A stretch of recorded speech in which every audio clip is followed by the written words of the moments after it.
மகாபாரத காலத்தில் பாண்டவர்கள் காட்டில் வனவாசம் அனுபவித்து வந்தார்கள். அவர்களுடன் திரௌபதியும் இருந்தாள்.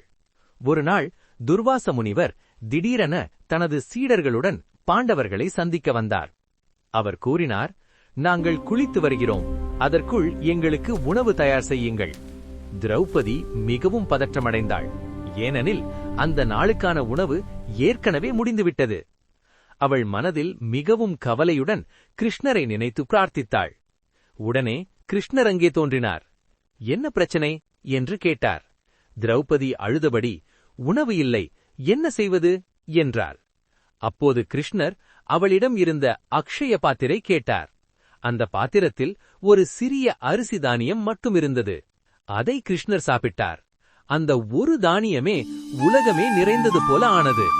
துர்வாச முனிவரும் அவரது சீடர்களும் திடீரென வயிறு நிறைந்தது போல உணர்ந்தார்கள். அவர்கள் திரும்பி வந்து சாப்பிடவே இல்லாமல் அங்கே இருந்தே அமைதியாக சென்று விட்டார்கள். திரௌபதி நிம்மதியடைந்தாள். பாண்டவர்களும் மகிழ்ச்சியடைந்தார்கள்.